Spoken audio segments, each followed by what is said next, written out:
Okay, today we're going to talk about inequalities, and specifically how to write an inequality from a story problem. But before we can do that, we got to talk about inequalities in general, and there's several important points that we need to go over. So first off, the word inequality.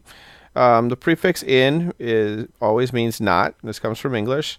And equality means to be equal. So it literally says is not equal. That's what an inequality means, is not equal. So we will not be using the equal symbol, but we will be using comparators for things that are not equal. Okay, so inequalities are generally the greater than and the less than symbol. Now, in math, we also add two additional symbols where it could possibly be equals, and that would be greater than an equal or less than an equal. Okay, so any of these four symbols right here we consider our inequalities because they include the inequalities part. And the one we do not include is the equal symbol because that is the equality.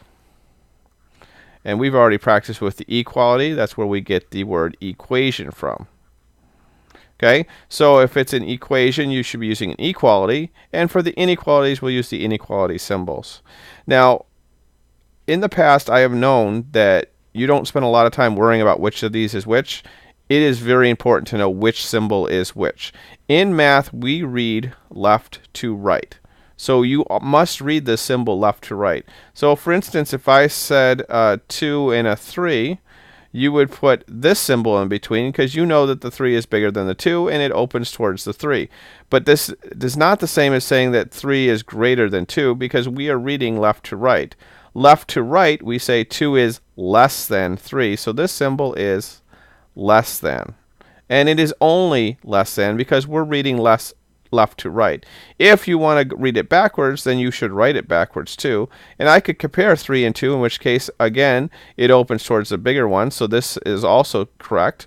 But reading left to right, this says 3 is greater than 2. Okay, so this symbol up here is less than, and this symbol is greater than. And that's the way you must do this. You must read them left to right. So you should be able to look at this and tell me that this one is called greater than. And this one is called less than.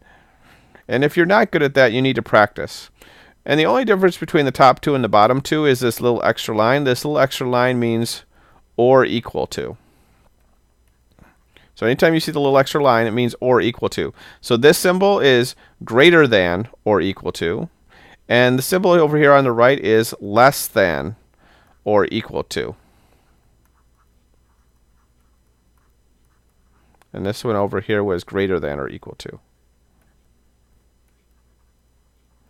So make sure you spend some time and memorize these and always read left to right. So greater than, less than. This is greater than or equal to, and this is less than or equal to. All right, so now that we have our equalities, now we're going to look about writing story problems with equality. So here's our example. It says Trey is selling food at a concession stand. He has hot dogs for $1 and chips for 50 cents. Trey wants to earn at least $50. Write an inequality to model the situation. So just like in some of the other ones we've done, we're going to circle the key information. So the key information is that we know that we have hot dogs and they cost $1. We have chips that are costing 50 cents. Okay? The other key information I have is that we have a goal, which is at least $50. And we want to earn at least $50.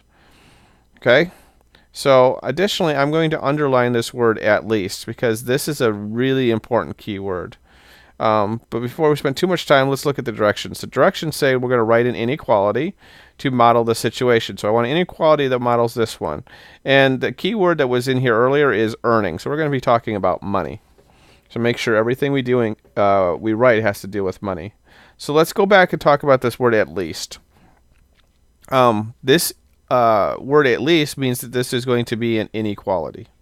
And the reason it's going to be an inequality is because you could be more than with this word at least. So if you're not sure what it means in here, then use it in a different context. For example, you can vote if you are at least 18 years old. What we mean by that is that you could be 18 years old or you could be more than 18 years old. So you could be 19, 20, 21, all the way up until over 100. But you cannot be less than 18 years old. So that's what the word at least means. It means greater than or equal to. So anytime you see at least, we're talking about a greater than or equal to symbol. All right, so let's go ahead and look at the equation now that we have and then change it into an inequality. So let's start with our expression, just like we've done before. So we have hot dogs are $1.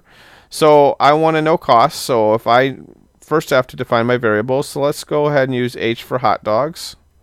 And this is going to be individual hot dogs, so number of hot dogs. And we're going to go ahead and use C to be chips. And this would be an individual bag of chips. So this is one chips bag. And we have one hot dog. Okay? So we got H and C. So we don't know how many hot dogs, but we're going to use H for an individual hot dog, and we're going to use C for an individual bag of chips. So if I want to know how much we've made from hot dogs, I'm going to take the number of hot dogs, which is H, and I'm going to multiply it by $1. So now what I have here, $1 times H, is going to be the amount of money that we have made off the hot dogs. And we're going to do the same thing with chips. If I take 50 cents, which is how much each chips cost, and I multiply it by C, this is now how much I have made off my chips. And we're looking for a total, so we're going to put a plus symbol here. So here's our expression. Looks very similar to ones we've done before. And I also have a total. Our total is $50. So let's go ahead and put the total over here. What I'm missing right now, and that is also in money. So we got money plus money is money. We're in good shape. So what's missing right now is our symbol. And what used to be here, and I'm going to highlight this empty space right here, was the equal symbol. And if it was exactly 50, we would say $1 H plus 50 cents C is equal to 50. But now we have to deal with this at least word. So let's talk about that at least word. We said that we wanted greater than or equal to. So let's see if it makes sense. I'm going to put it up here just to make sure it sense. So this is saying that the amount of money that I have made is going to be greater than or equal to $50. Is that what we mean when we say Trey wants to earn at least $50? That when I add up all the money that I've done, it's going to be greater than or equal to $50. And indeed, that is what we want. So now that we've checked it, we're going to go ahead and put the greater than or equal symbol in there. If you're not sure, then switch the symbol around and see if it still makes sense. So let's say that we weren't sure and we used the less than or equal to. This is saying that I'm going to add up all of my money and it's going to be less than or equal to $50. That means I made less than $50, maybe equal to, but I could be less than. So let's say I made $49. $49 is less than or equal to 50. Is that what it means when it says Trey wants to earn at least $50? And the answer to that question is no. At least means I want more than. So then it cannot be the less than symbol. It must be the greater than symbol. And we know the or equal to because if Trey wants to earn at least $50, if Trey earned $50, in English, we've made at least $50 because it could be or equal to. So it's not going to be just a greater than, it's going to be a greater than or equal to. So I know I over-explained that, but I really want you to understand the thought process behind picking this symbol because that's the thought process you are going to have to be doing as well when you pick your symbols. Okay, so part of it is going to be looking at English words like at least. Another one we see at often is going to be at most. At most means that it's less than or equal to. Sometimes you'll see just greater than or less than, but we also have a lot of these other English words that pop up. So if you're having trouble with the English words for inequalities, please make sure you ask, but that's what's going to pop up a lot of things like at least, at most, and other words that mean the same thing in English. And then we got to translate those to these symbols. And the best way to do it is just try one and see if it makes sense or if it doesn't make sense. All right, if you have any questions, please make sure you ask and practice, practice, practice.